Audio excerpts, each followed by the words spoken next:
This is KGW News at noon. We start at noon with another earthquake off the Oregon coast, the second one in a week.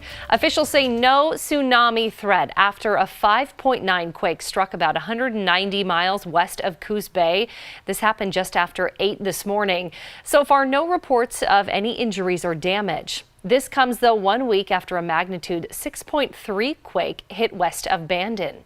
You know, we aired a KGW special report last night about how to get yourself earthquake ready. We looked at everything from protecting yourself from the initial shaking to surviving for weeks on end without help. So if you missed it, you can watch it right now on our app or at kgw.com. Another big story we're following today is Hurricane Dorian. You are looking at video right now out of the Carolinas. This was all taken this morning. On the left side of your screen, you can see a car abandoned. It got stuck there in the waves. This is happening in Myrtle Beach, South Carolina. On the right side of your screen, high waves are covering Wrightsville Beach in North Carolina. Dorian has strengthened from a Category 2 to a Category 3, packing winds of up to 110 miles per hour. Here's NBC's Kathy Park with the latest. Overnight, Hurricane Dorian intensifying into a Category 3 major hurricane once again, barreling up the coast of Georgia, North Carolina, and South Carolina, getting closer to making landfall in historic Charleston.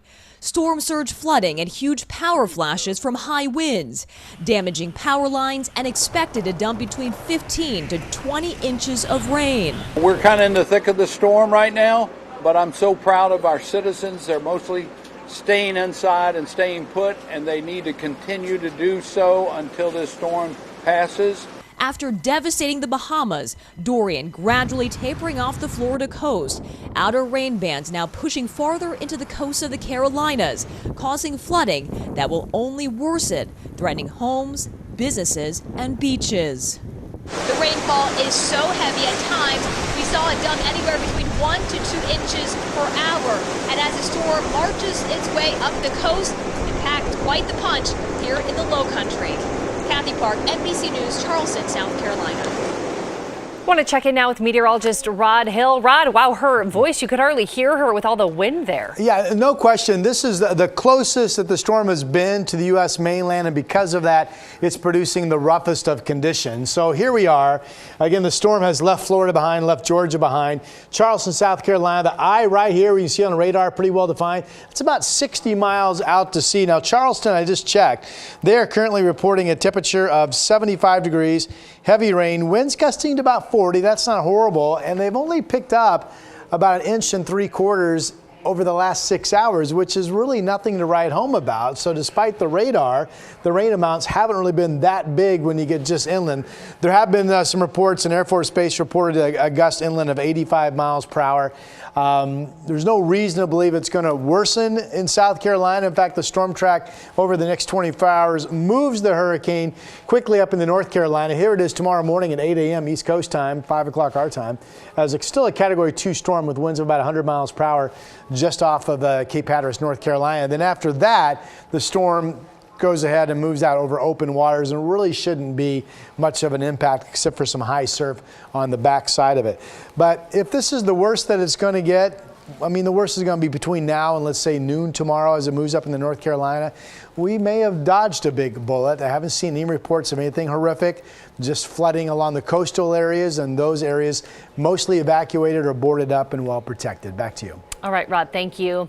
In just the last few minutes, a Portland man was sentenced to 3 years for a bias crime against 2 black brothers. He will spend 2 years in prison and 1 in jail. This was 61-year-old Michael Amatulo in court this morning. Amatulo was found guilty of using racial slurs and threatening an 8-year-old boy when he was taking out the trash last December. When the boy's 14-year-old brother came to help, Amatulo verbally harassed him too. Amatulo then went back to his apartment and grabbed a knife before the boys ran away. Today, the defense asked the court to consider challenges he's faced in his life, along with mental health concerns. The state, though, asked for the maximum sentence possible, 3 years behind bars. A Portland driver's ed instructor is in custody accused of sexually abusing his students over the course of 6 years. Deputies arrested 48-year-old Paul Burdick. He's charged with 15 counts of sexual abuse.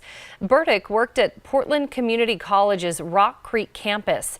Detectives say they've identified about 20 victims so far. Many of them are high school girls or young women.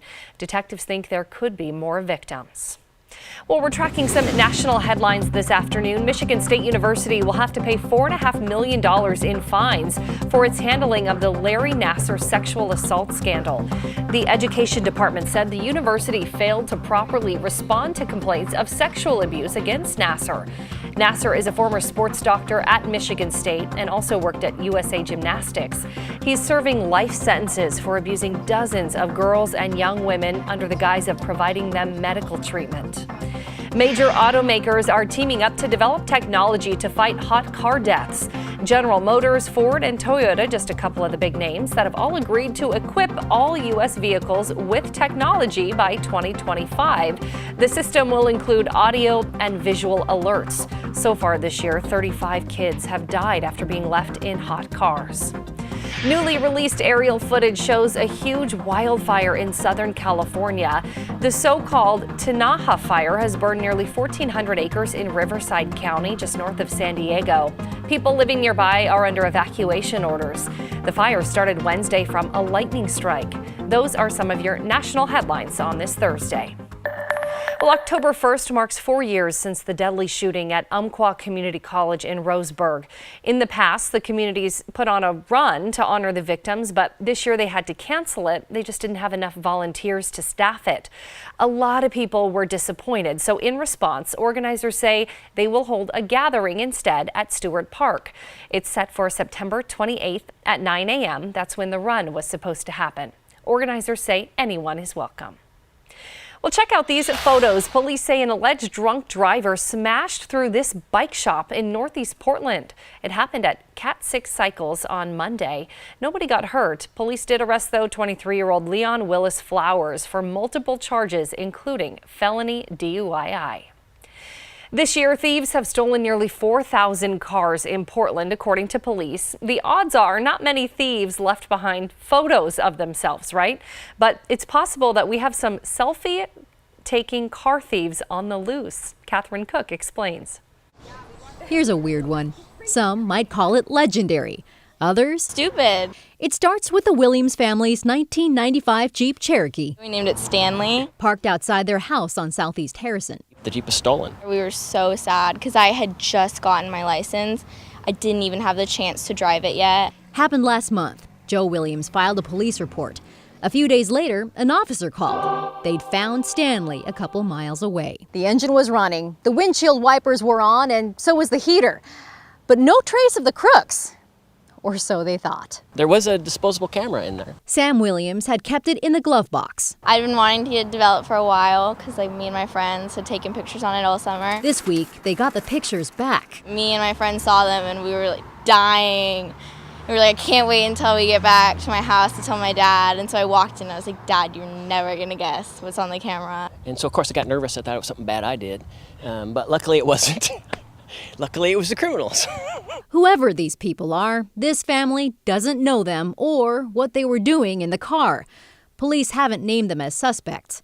Still, how stupid can you be to just keep pictures of yourself in the car that you stole? They posted the pics on social media. I'm like, let's find these guys. Hoping someone might recognize them. Maybe just tell them to not steal cars, right? Just start with that. Most importantly, my dad was able to fix it and we can still drive it. Stanley's back with a weird, legendary, stupid, awesome story. And it gives us something to talk about, right? In Southeast Portland, Catherine Cook, KGW News. Okay, that is quite a story.